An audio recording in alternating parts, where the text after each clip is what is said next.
So, a lot of stuff has happened since I've been away.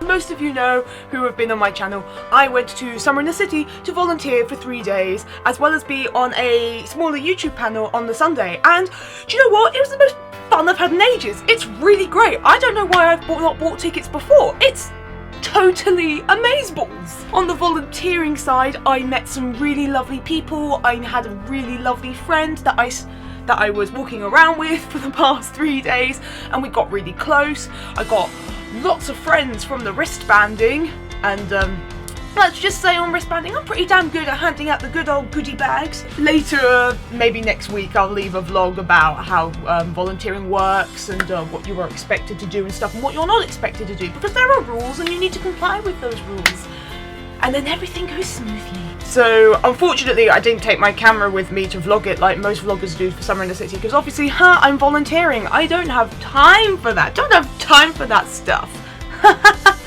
So I'm just going to tell you what I did in a really short snippet. Hence why this is called Reflections of Summer in the City, because I thought that was a snazzy cool name.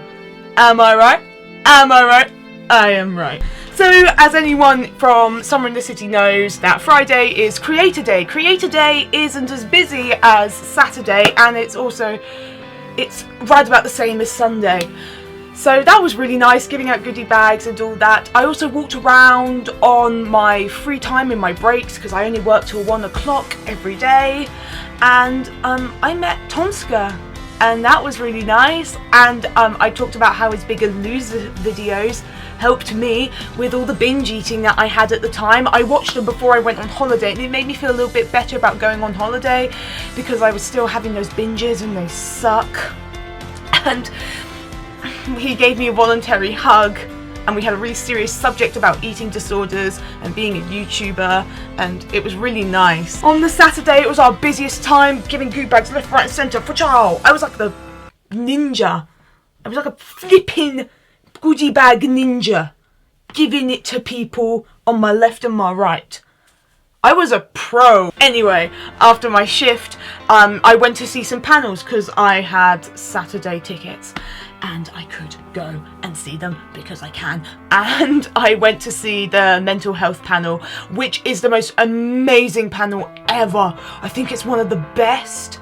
I loved it so much. And Becky J. Brown and Gary C., and Fanfare? I can't remember his name.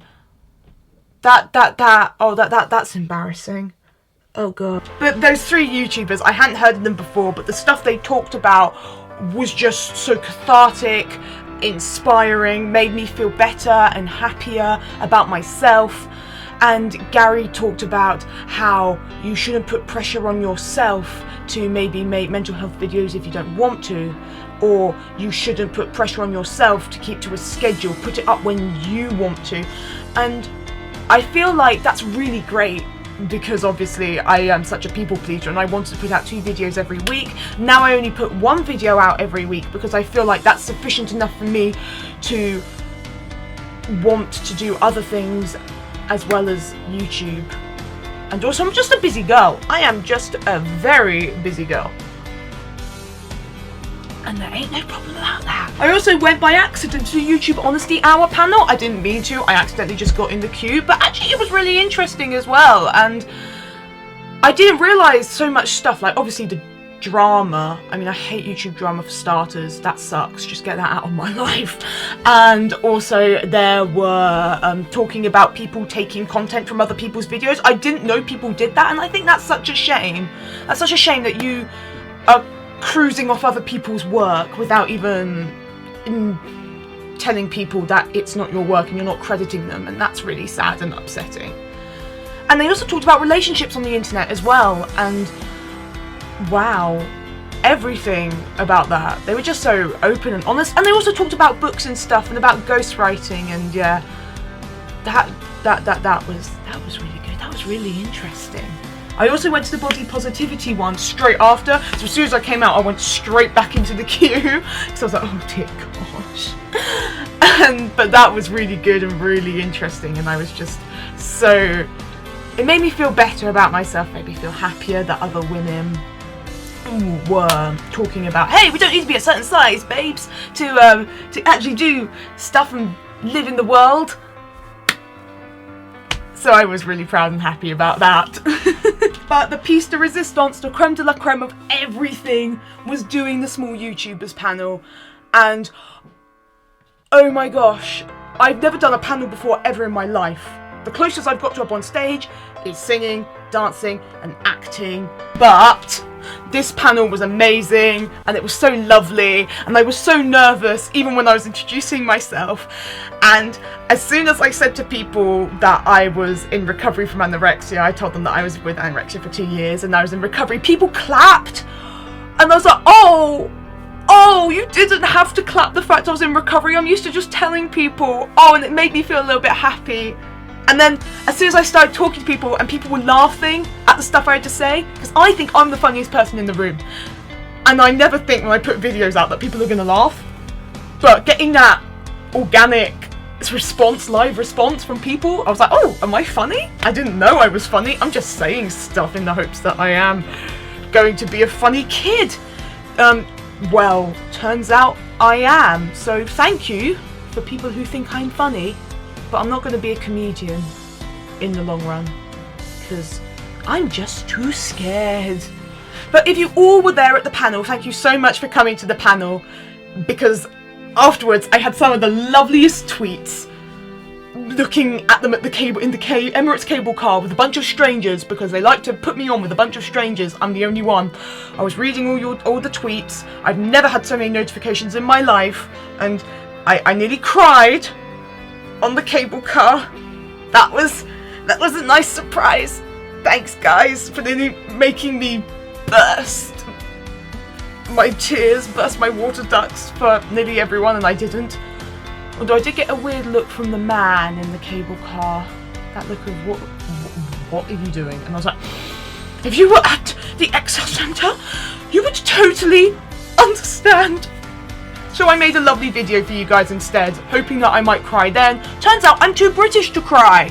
But thank you for all your lovely comments about that. So the greatest memory that I have from that Sunday is the panel coordinator came up to me afterwards. His name's Jazza, and he said that, well, he took me to the side and he said that he liked my channel. He thought it was fantastic. And I don't like saying that because it makes me sound really up myself, and I don't like sounding up myself because then people don't like me. I have this fear people won't like me. And he said that it helped him with his mental health and stuff. I am in no position to talk about his mental health, but I am in a position to talk about mine. And because I put my videos out, it helped him massively. And we hugged it out, and those are some of we hugged it out twice, and those were some of the nicest hugs that I've had over they made up half of my hug limit over the course of Summer in the City, and it was just really nice. And I was so full of emotion, and I probably didn't make a lot of sense, so I sent an email afterwards.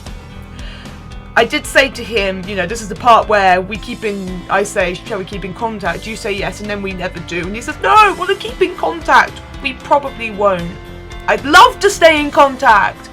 So please do take up the offer. My email, my comments, and the Twitter sphere, they're all open. So you can if you want to. But it was really nice, and thank you for the hugs. Thank you for just giving me the opportunity to talk as well to people, because that panel was amazing and I loved it so much, and I'm addicted and I want to do more stuff like that if given the opportunity. So thank you very much, and please keep in contact. Since Itsy, during the panel I was thinking of lots of ideas in my head of what videos to put out next week. There are obviously volunteer videos. I want to put out more anorexia recovery videos. I haven't finished with those. I totally lied in one of my previous vlogs. There might be lots of other things that I'm juggling up in the air, maybe more songs and stuff, and people have said nice comments. They really like that song. And